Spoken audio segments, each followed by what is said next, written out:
Hello, dear friends. Happy Easter. I welcome you today on behalf of the Laudato Si Action platform to our webinar, What a Just Transition Really Means for Catholics, Planet, Profit, and Care for the Poor. A few words to introduce myself.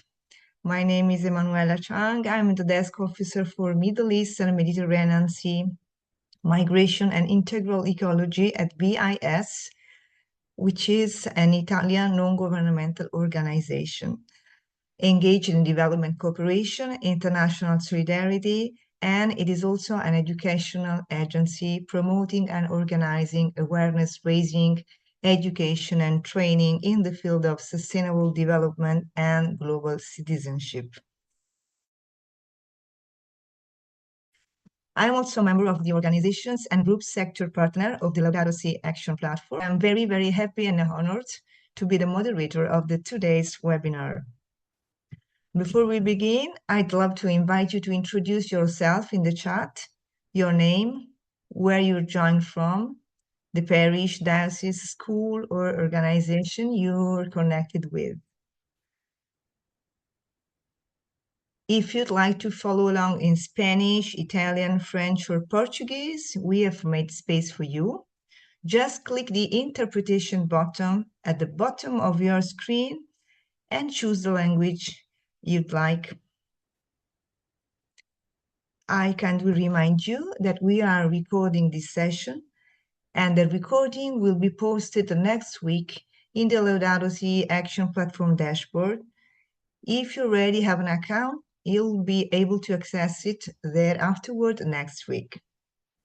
If you don't yet have an account on the Laudato Si Action Platform, we warmly encourage you to enroll, and you'll find the registration links below. Finally, we want this to feel like a circle of welcome, so please keep your comments in the chat kind and respectful. When you signed up, you agreed on our etiquette guidelines, and we'll drop that link again in the chat in case you'd like to take another look. Thank you for helping us make this a space of care and connection. If a question comes to you during our time together, you don't need to wait. You can click the question and answer button at the bottom of your screen and send it in at any point. We'll gather as many as we can before we close. Just a reminder, questions in the regular chat can easily get lost in the flow. So please, we recommend you to use the question and answer space for anything you'd like us to hold and to respond to. Here is a quick look at what to expect during today's session. We'll begin with a prayer. After a few announcements about Laudato Si Week, we'll move into the heart of the event. 3 short presentations offering powerful reflections on what a just transition really means, with a rich conversation grounded in Laudato Si, reflecting on how lasting change must protect workers, communities, our common home, and the poor, and how each of us can respond through our Laudato Si plans. A special thanks to the Economy of Francesco, sector partner of Laudato Si Action Platform, for their support in the preparation of this event. Before we continue, let's begin with our prayer.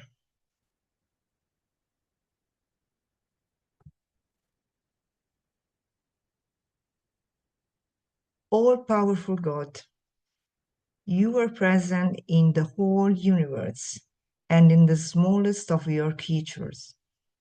You embrace with your tenderness all that exists. Pour out upon us the power of your love, that we may protect life and beauty. Fill us with peace, that we may live as brothers and sisters, harming no one.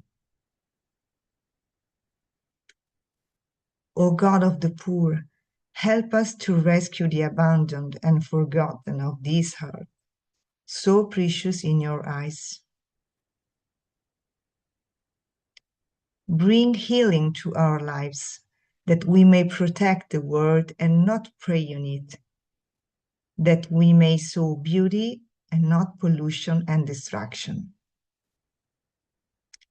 Touch the hearts of those who look only for gain at the expenses of the poor and the earth. Teach us to discover the worth of each thing, to be filled with awe and contemplation, to recognize that we are profoundly united with every creature as we journey towards your infinite light. Thank you for being with us every day. Encourage us, we pray, in our struggle for justice, love, and peace. Amen.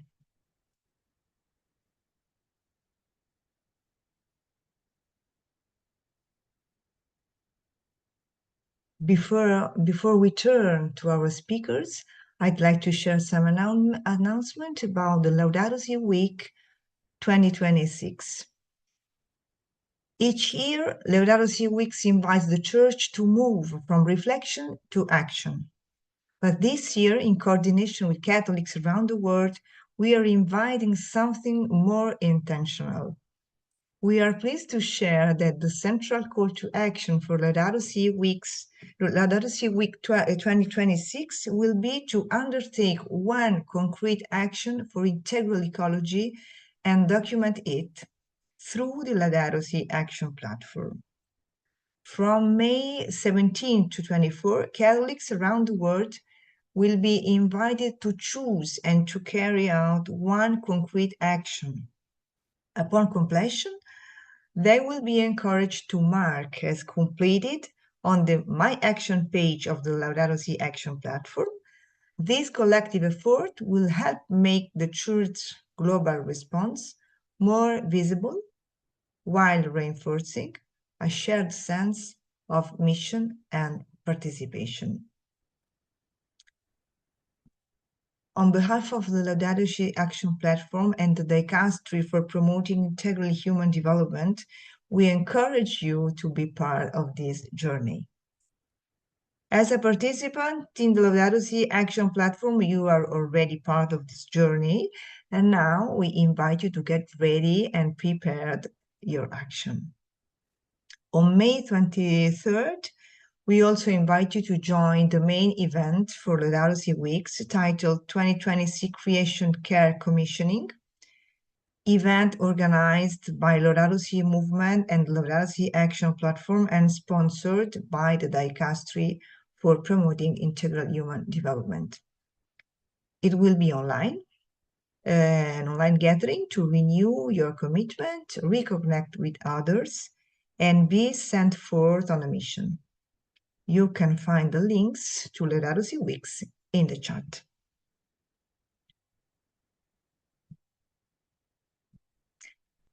And now I'd like to introduce our first speaker, Tatiana Vasconcelos Fleming Machado, Economy of Francesco Fellow.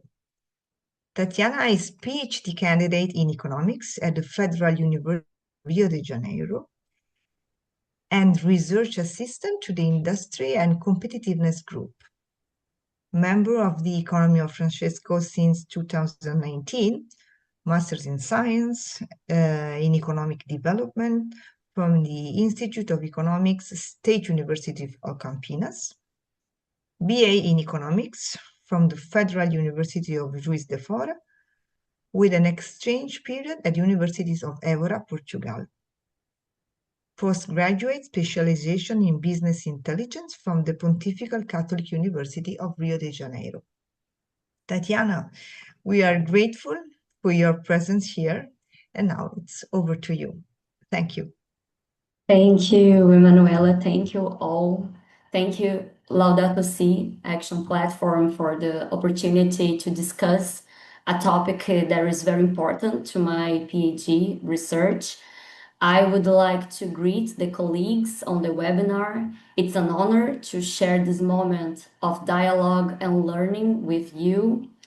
And I want to thank the Economy of Francesco for supporting my research, for providing a space of fraternity and friendliness, both for intellectual exchanges with other researchers and for fighting against inequalities and social injustice. Please, can you next step? First of all, we need to understand what just transition means. The term just transition is commonly associated with the idea of guaranteeing and creating decent and quality jobs in climate transition process.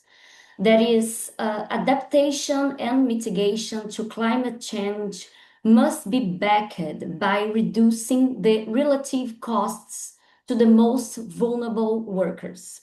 Therefore, protecting more fragile workers throughout the climate transition process is what makes the climate transition just, ensuring the efficiency gains do not occur at the expense of less qualified workers.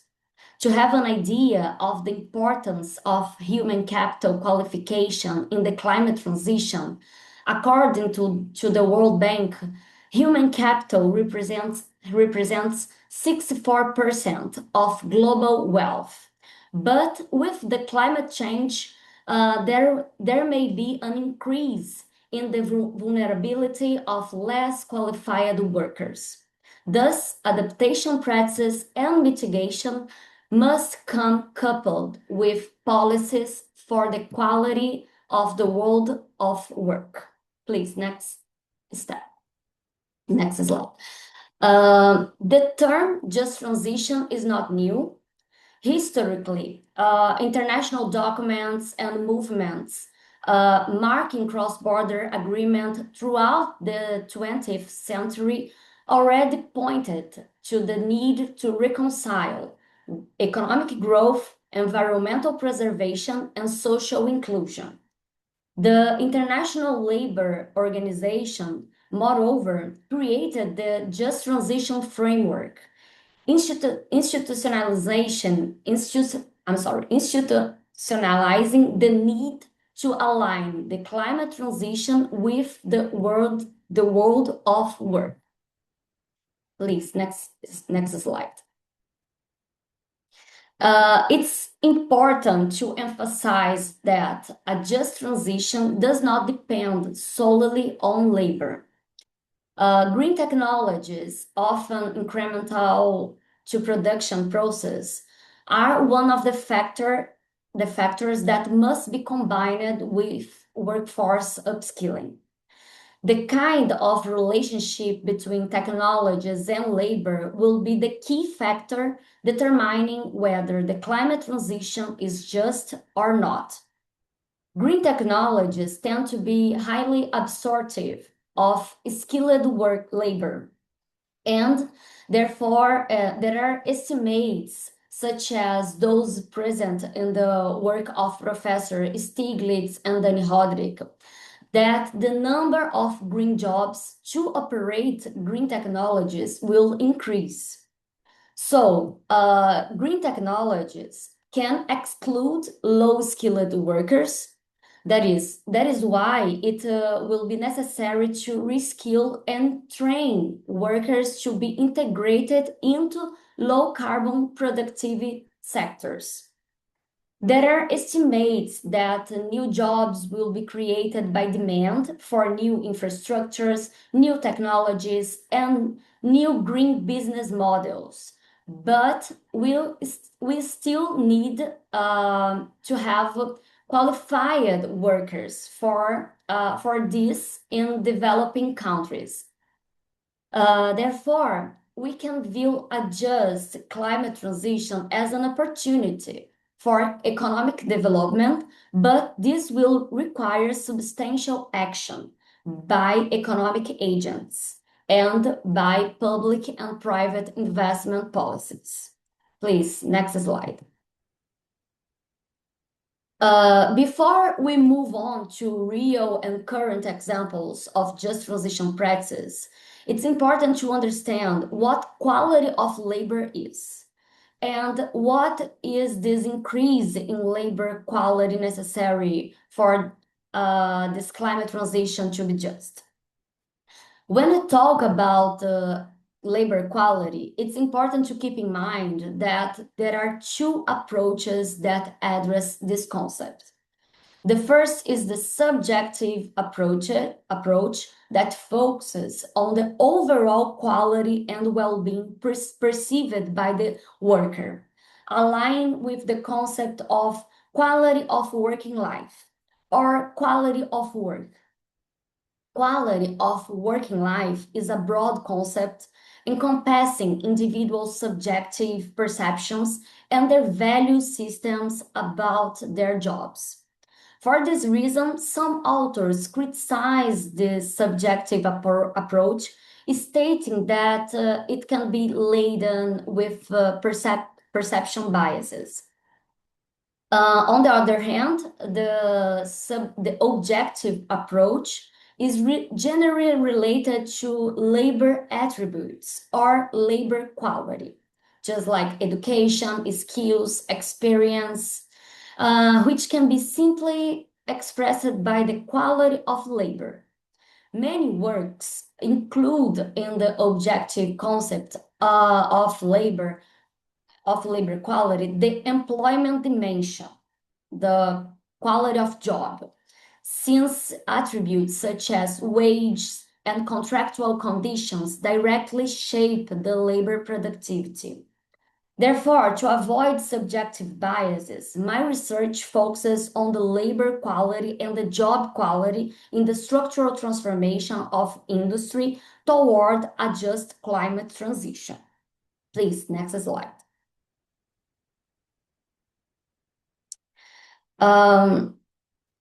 It's important to say that I'm referring to the quality of industrial labor in undeveloped countries, whose levels are very low and accompany low or stagnant labor productivity. One of the main challenges for increasing labor quality in these countries and the consequent promotion of just transition is upskilling the workforce with competencies for the climate transition, that is, investment in green skills. According to the United Nations Industrial Development Organization, there are 4 types of green skills, which are engineering and technical skills, scientific skills, operational and management skills, and monitoring skills. Note that all these skills are required skills require investments in education and training of professionals, and they are mostly hard skills. What the world of labor in undeveloped countries need to make the climate transition just is professionals with green hard skills covering competencies involved in design, construction, and evaluation of technology. These jobs are general formal, which combats high informality and precariousness in the labor market. In industry, commerce, and services, green skills are fundamental to adapt process and products to the demand of ESG policies and environmental regulation. Please, next slide. A major challenge for developing countries in achieving a just transition is that the workforce is at a very low quality of work level, practically stagnant or at a low level, and this is reflected in a labor productivity indicators. But how to overcome this challenge? Increasing investment in workforce quality is certainly one of the ways. As Professors Stiglitz and Rodrik point out, this climate transition can be an opportunity for countries to invest in workforce training and achieve structural transformation. Of course, structural transformation does not depend only on investment in skills and technologies, but these are factors that have remained at a very low levels for decades in developing countries. This investment in workforce training and green technologies should come from both public and private sources. Therefore, public policy planning and the combination of fiscal, industrial, and social policies are fundamental to the effectiveness of a just transition. The right incentives must be designed to create synergies across economic sectors, mobilize the labor force, and develop economies based on integral ecology, as Pope Francis has taught us. The challenge lies in designing public and private investment policy in developing countries. Often, there is a mismatch between macroeconomic policies and industrial policies. Proof of this are Brazil's high interest rate that discourage productive industrial investment. Despite this mismatch, it's important to highlight the crucial role of national development banks in promoting a just transition, since they facilitate credit, equipment importation, and capital to qualify the workforce in these countries. Please, next slide. Uh, there are several examples of just transition projects being implemented today, but I highlight the new project in Brazil's Amazônia Legal to support job creation, expand renewable energy production, and reduce energy costs in one of the most ecologically significant regions in the world. The project will contribute to the creation of quality jobs, expand access to reliable electricity for more than 1 million residents currently without basic energy services, and support the Amazon in attracting investment and consolidating its participation in the growth and the growing global clean energy economy. Amazônia Legal covers 9 states and nearly 60% of Brazil's territory.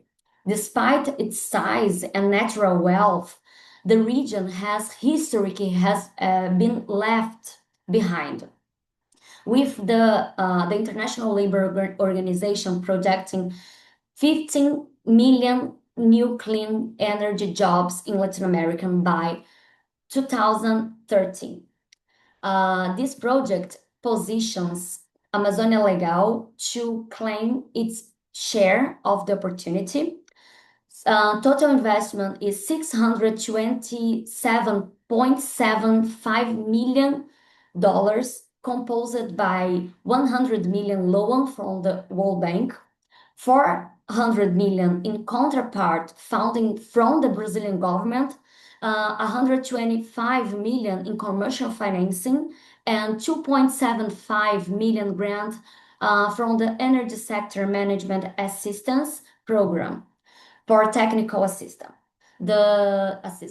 The operation will be implemented through Banco da Amazônia, which is a state bank in Brazil, which will channel resources to private developers and power utilities working to transform the region's energy matrix. Please, next slide. Finally, I hope my brief presentation has managed to raise awareness of the importance of just transition and the upskilling of the workforce in developing countries. A just climate transition means pursuing climate adaptation and mitigation with social equity at the center. We cannot adopt green technology or complete the energy transition without considering the people who drive and are affected by these changes. Whether in renewable energy projects, ESG-driven business models, or industrial decarbonization efforts, the climate transition must be leveraged to reduce social We are inequalities. grateful for your presence here. I'm finishing. To prevent both climate and social crisis. Central to this is the labor market. The transition requires better workforce quality through increased public and private investment to create more formal jobs, provide living wages, and strengthen workers' skill and knowledge. Please, next and fine. Thank you very much for listening. I'm sorry for the time. Once again, I thank to Laudato Si platform for the invitation, and I make myself available to talk about the topic. Thank you. Thank you very, very much, Tatiana, for your very interesting presentation. We are on time. So now let me introduce with pleasure Adriana Gómez-Chico Spammer, Economy of Francesco Scientific Committee. For over 20 years, she has collaborated with organizations and companies in the social and solidarity economy, promoting cooperation with civil society, private companies, academia, and governments. Since 2024, she has served as the coordinator of the Promoting Group for the Social Economy, an interinstitutional space that advocates for the social economy as a productive approach to reducing poverty and inequality.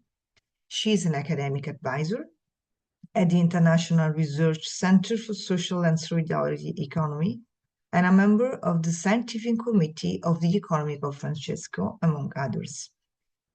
She holds a degree in economics, a master's in socioeconomic evaluation of investment projects, a master's in social economic business management, and is currently pursuing a PhD in economic and administrative science.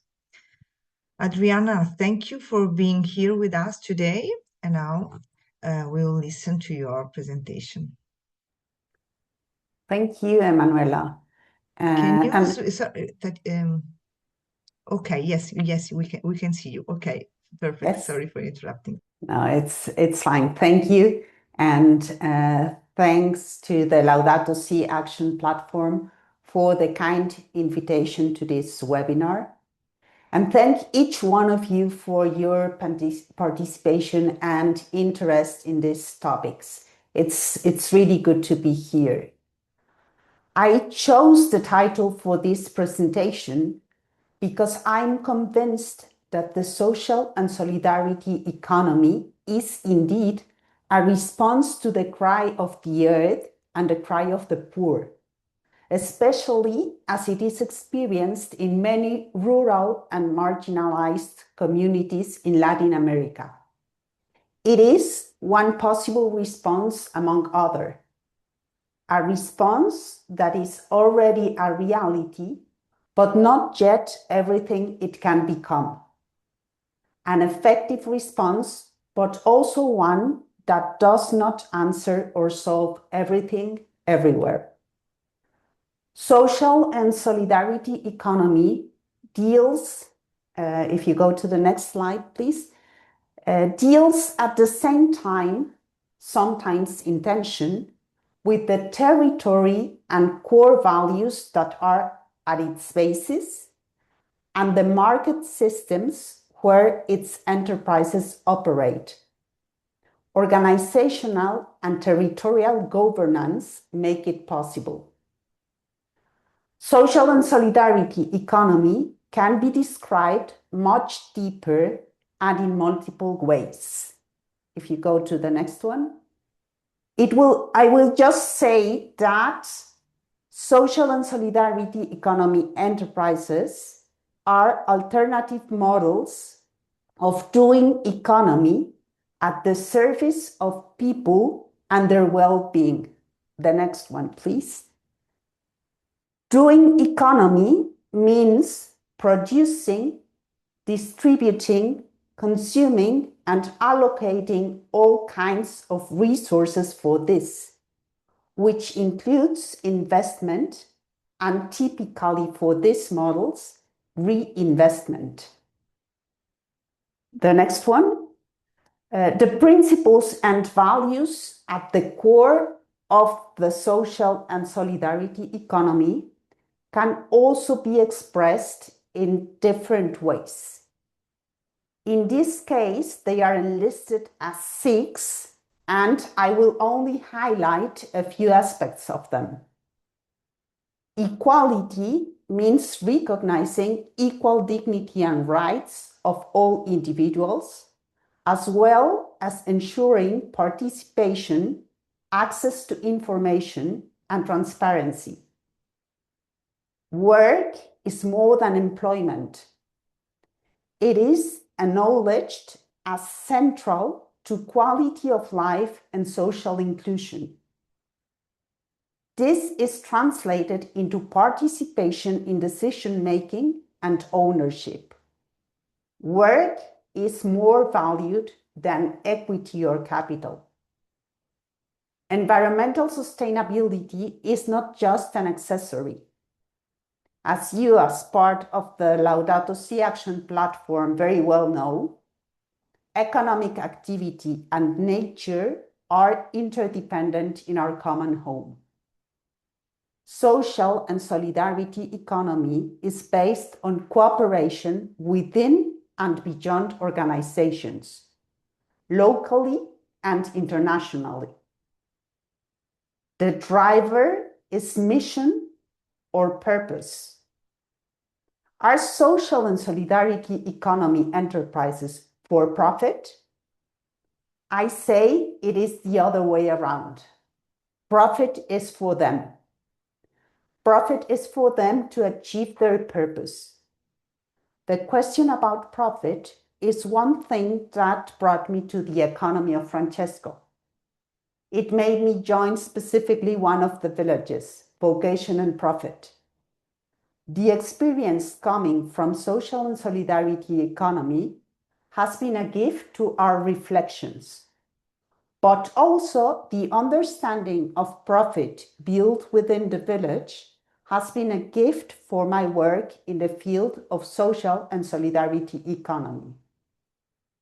Last but not least, social and solidarity economy cannot be understood without a strong commitment to the community, often poor, marginalized, or vulnerable communities.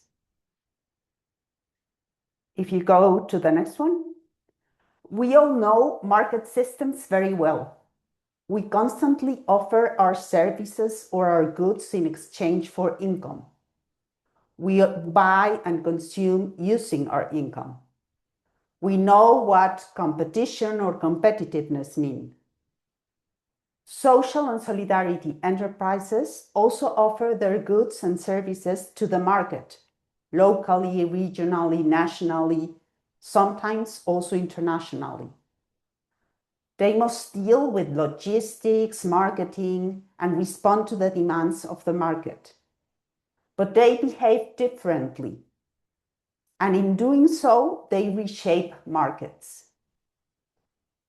Social and solidarity economy has distinctive governance and organizational models which translate into structures and principles for the organization, management, and coordination of work within an enterprise. The next one, please. Responsibilities, next one also. Responsibilities and power are distributed while decision-making processes and relationships are shaped according to these structures. These people and cooperation-centered models promote cognitive and autonomous work, participatory management, and the activation of shared knowledge. It is probably hard to picture social and solidarity economy enterprises just listening to concepts and ideas like the ones that I have been sharing about until now. It is necessary to see them incarnated in people, projects, enterprises, but time is short, so I can only talk briefly about one social and solidarity economic group. The next one, please. It is in Chiapas, in the south of Mexico, also located close to my heart, my mind, and only from time to time, my feet and my hands. It is called in Celtal, their indigenous language, Yomolatel, which means together we work, together we walk, together we dream. Local needs and grassroots organization gave birth to the group. The natural and cultural potential is their leverage. They focus on sustainability, efficiency, and growth together and in harmony. They produce, generate income, reinvest, and improve community consumption. They started with coffee, green coffee, selling it together as a group without abusive intermediation. Then they added value to it and offered high-quality agroecological roasted coffee. Then they started their own nicely presented brand of coffee, Capeltic. The next step was to offer coffee in a cup. For that, they opened their own coffee shops. And I know it sounds easy, but it's not. In economics, it is called value chain integration. It is also called FAIR. Sometimes something similar, happened with their honey, with the brand Chaptic. It is also happening with their Chapmontic handmade cosmetics and handcrafts, produced by women of the cooperative Jumpajal Otanil, or Harmony of the Heart. They also formed Common Seed Cateltic, a microfinance organization. Nothing romantic in this story. A lot of effort, some failures, many challenges, but still something real, alive, and growing. Many faces, hands, and much more that I would like you to know if we had the time. The next one, please. This is just one example among many. If you're curious enough, but unfortunately only if you also speak Spanish, you can listen to this podcast, Ecos Platicando de Economía Social, and find out throughout the episodes about many other examples of social and solidarity economy. Before finishing, the next one, please. I do have a call for you, and also for me. As I mentioned before, we all know market systems very well. We constantly buy and consume. Are we responsible consumers? Maybe the products coming from social and solidarity economy enterprises are a match to our responsibility. Are they visible to us? That is the goal. To find out about them in our own contexts. We might be able to reshape or redirect part of our consumption. That could be a just transition. Remember what profit means for them. Remember they can be a response to the cry of the poor and the cry of the earth. Thank you. Thank you very much, Adriana, for your very interesting presentation. And once again, thank you to the Economy of Francesco for all your work and for your suggestions, your inputs that lead us to trust that another economy is possible, and we have to fight for that. So thank you very much. And now we arrive to our final speaker today, who is Alberto Salvo. Alberto Salvo is an environmental economist and behavioral social scientist at the National University of Singapore. Ongoing projects relate to the public's awareness of climate, biodiversity, plastic crisis, personal environmental accountability, and individual action. He holds a Dean's Chair Award in the Department of Economics at the Faculty of Arts and Social Sciences, where he teaches environmental economics and policy. Also serves on the University's Sustainability and Climate Action Council, and is the lead principal investigator in the social science at the Bezos Centers for Sustainable Protein. Beyond the National University of Singapore, he is a co-editor of the Journal of the Association of Environmental and Resource Economists and a member of the editorial council at the Journal of Environmental Economics and Management.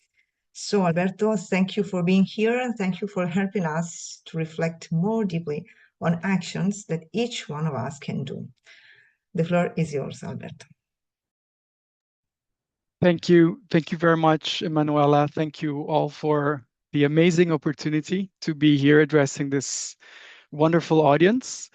I will share my screen.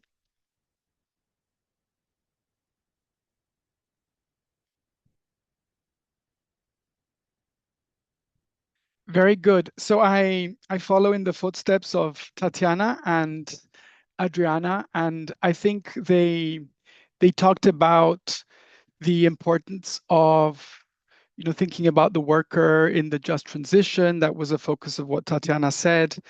Adriana thinking about that a new, different economy is possible. What I will talk about, which I think is very complementary, is not about a new economy, but about the inner tensions of a worker who's always been an immigrant, who is inserted in the actual economy. And I could even say that this is perhaps a little bit of a personal testimonial. Another thing that's different in my talk is both Tatiana and Adriana have placed their 10 minutes in a setting which is focused on the have-nots, people who are struggling to get by, to upskill, to be inserted in an economy that is focused on people and purpose. What I will talk about is from the viewpoint of the haves, so someone like me, and it will become very clear. So I want to just emphasize that the views that I'll express in these 10 minutes are not those that necessarily my work and spiritual platforms share. So they're up on the right side of my slide, the National University of Singapore. I'm an economist, as Emanuela mentioned. And in terms of, I'm a Catholic, I belong to the parish, the Church of the Holy Cross in Singapore. As I mentioned, I've always been an immigrant. I was born in South America to Spanish parents. I have lived in several continents for extended periods of time. Besides an international family, I'm an academic with an international career, and this is all going to be relevant in my testimonial. I'm a Catholic in terms of faith. And one thing that I want to point out is that Laudato Si is this incredible call for action, this prophetic document that is helping deepen my faith. My faith in including in humans. So we know from the book of Genesis that God created humans in the image and likeness of God. And if it weren't for this evolution within the church, sometimes I would have less faith. So I also remember, when I always think about this, is something that I heard. Some of you might know Lorna Gold. She once mentioned that Laudato Si for her had restored her faith and that it had given her a language and a theology that was transformative. And I really feel when I heard that from her, it resonated with me. So fair to say that I am a top 10% emitter, so top 10% polluter as an individual. So of what? Of climate pollutants that are driving the climate crisis, the biodiversity crisis. I think what is the main aspect of this is that I consume air travel. I travel less today than I used to in the past, but I still travel quite a bit. I no longer eat beef. I was raised in Brazil, which for those who have is a beef eating country. I'm happy that in the last 5 years I've moved away from consuming animal meats. And I live in Singapore, which is an extremely safe and public transport centric country, and I only travel by public transport. So what really is driving me to be a top 10% emitter is air travel, which will be part of my testimonial. At the same time, I'm a citizen trying to take an active role. And that involves in my work, inner conflicts and tensions. So I want to just show you an infographic that comes from this amazing paper by Lucas Chancel. And what it shows on the horizontal axis is different segments of the global population and how much they emit in terms of climate pollutants that are warming the planet and creating a lot of environmental degradation. So the bottom 50% emits 1.4 tons of carbon dioxide equivalent units per year. So someone in the bottom 50% emits 1.4. Those in the middle 40%, so think of this as sort of the middle, emit 6 tons. And those in the top 10%, which is where I think I am, emit something like 30 tons per year per person. I won't talk about the top 1%. So I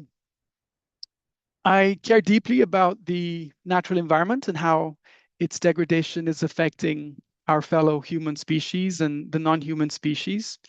And I really feel that this care that I feel so deep, it's coming from something above, it's something spiritual.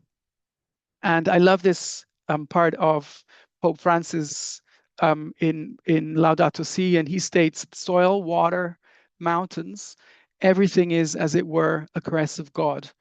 And so for me, a dream I have is that one day Catholics won't see themselves as green or non-green, but we'll all see ourselves as, pursuing a discipleship in Christ. And that means we have to take care of our common home, just as we take care of the poor, because those two vocations are part and parcel of the same effort. Pope Leo in October of 2025 in Castel Gandolfo, he had this amazing sentence, which I read very often, and I try and use it in my life. So everyone in society, through non-governmental organizations and advocacy groups, must put pressure on governments to develop and implement more rigorous regulations, procedures, and controls. And citizens need to take an active role in political decision-making at national, regional, and local levels. So the rest of my talk, I'm going to give you an example of how I interpret this call to action at a very local level. And then I'll tell you about a bit about the inner tensions that I face on a day-to-day life. So here's an example coming from, again, the rich world, a world of haves. Mostly there are poor people in Singapore. There is inequality, but on average, people have much more affluence. So this is a very important shopping district. And without naming the store, this is a big flagship store for a very well-known brand. This is an example of I walking along this street, and this is a big store that keeps its doors locked open. So the doors are open. I have a video here just to give an example where I'm trying to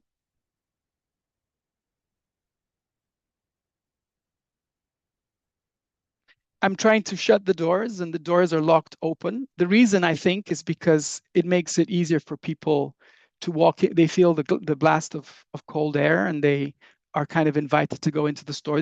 We're in the tropic. It's very humid and hot.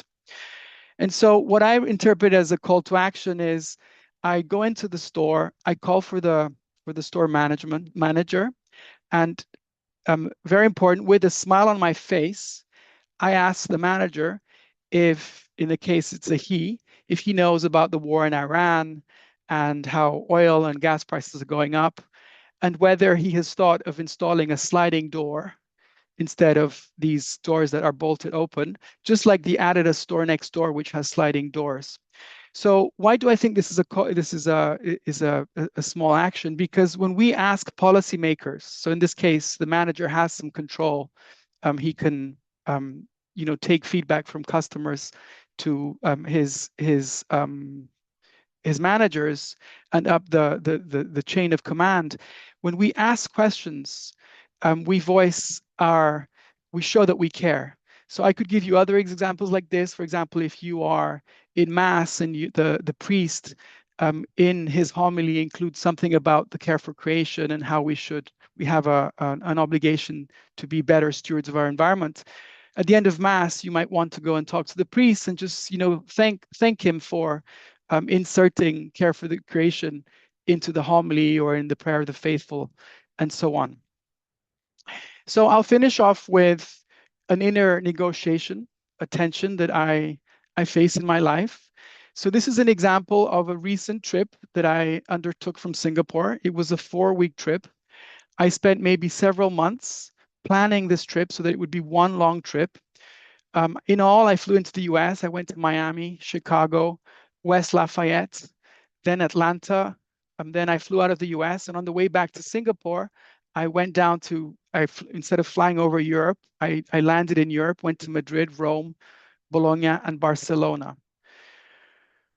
So why did I do this? On a personal level, I wanted to spend quality time with my 2 older boys who are in college. During the same trip, I spent time with my mother. As I mentioned, I'm an immigrant. I spent time with my mother, my 3 siblings, and other extended family. I've got 25 plus cousins. And on a work front, I gave 5 research talks. I'm a researcher at a university. I attended a 2-day research workshop, and in all, I spoke to 60 people with extended conversations that are directly relevant to my work. Now, that's the value that this trip had for me. At the same time, when I came back, I calculated what were the emissions of all those flights that you can apportion to the individual passengers. And that works out to 7.6, let's make it simple, 8 tons of CO2 for that 4-week trip. If you remember, 8 tons of CO2 is more than the, let's say, the average person on this planet emits in a whole year. And I want to mention also that this was all an economy cabin. Was the trip worth it to me? For me, it was definitely worth it. Was it worth the trip worth to society? That's not for me to answer. It's a lot of emissions. I don't have much time to go into this, but I want to mention that aircraft, when they fly, they emit not only carbon dioxide, which warms the planet, but they also emit other pollutants that have a very strong warming potential. So as I mentioned, this trip, it was worth it for me. So these are the 9 flights in all that I took. And I don't have time to go through this slide, but this is where I calculate the 7.6 tons of CO2 equivalent from those 9 flights. Could I have reduced my emissions? I could. I could have maybe taken 4 short-haul trips by bus instead of by air. So for example, I could have gone from Miami to Chicago by bus. I didn't. I was pressed for time, but that was a choice that I had. I could have reduced. If I had replaced 4 of the short-haul trips that I took by air, by road transport, that would have reduced my emissions from 7.6 to 6.6 tons. At the same time, not that I would have, but I could have flown in more comfort and style, quote unquote. I could have gone in business class where you have like more space, lie flat seats. You take more space on the plane, you have more apportioned emissions. If I had done those 9 flights on business class, and these are long-haul flights, so business class is a lot of space, my emissions would have gone up from 7.6 tons to 27.7 tons. So as you can see, there are always things you can do down and up. So I'm going to just finish with my final comment. I always get the question, what is the marginal impact from taking another flight? And I won't tell you the answer, but I'll give you 2 polar narratives. So the first narrative at one end of the scale, it's very low on individual accountability. So it's very short horizon. And the narrative goes like this: the plane is taking off anyway. I might as well be on it. Okay, so it's very low on accountability as a person. It's similar to the cow is already dead. I might as well eat the beef. Okay, so on the other end of the narrative, on the polar end, is another narrative which is very high on individual accountability. So it's a longer horizon. And that's one where you think that supply of flights meets demand. And it goes something like this: the more people like me demand air travel, the more resources will be allocated to the sector. So doing a parallel with beef, it's like the more beef I eat, the more cows will be raised and slaughtered. And I'm going to end with my final point. I talked about beef twice. The aside is, what's my beef with beef? And I just want to mention that beef comes from cattle, and cattle are ruminants, and they emit during their lives methane, and methane is a very potent greenhouse gas. And so the climate pollution that comes from 1 kilogram of beef is 5 times larger than what comes from 1 kilogram of chicken. I think many in this call know about that, but if you don't, I just wanted to make this point. I thank you very much for your time. Thank you. Thank you so much, Alberto, for your honest and personal reflection, especially your willingness to name the tensions that come with your own lifestyle and position, including what you described as being among the higher global emitters. I'd like to gently hold that alongside what we've heard from our earlier speakers. We've listened to women in Latin America whose daily realities are very different, where ecological responsibility is not a question of choice or lifestyle, but of survival, community, and necessity. The Laudato Si journey looks different for each of us. Some begin from positions of greater access and are invited into deeper reflection and change. Others begin from the margins, already living forms of care and resilience that can learn from. Holding these realities together does not mean comparing or judging them, but allowing them to challenge and call each of us forward in our own context, including the tensions that we each carry. And we do so today together, so no one is left behind. So I know that we are really without any time left. I'm so sorry for that. I saw that there are many questions in the question and answer, and also I'm grateful to those of you who have asked for questions. And yeah, I'm very sorry for that we do not have enough time to make a debate. And so I just have a minute to thank Tatiana, Adriana, and Alberto, our interpreters, our staff behind the scene, and thank everyone for participating in this very wonderful and interesting webinar. As we approach the first year of Pope Francis' passing, we are invited not only to remember him, but to live more deeply the message he entrusted to us, especially for this year's Laudato Si week. So we warmly invite you to join the call and take one concrete action and document it in the Laudato Si action platform. So thank you for being part of today's webinar.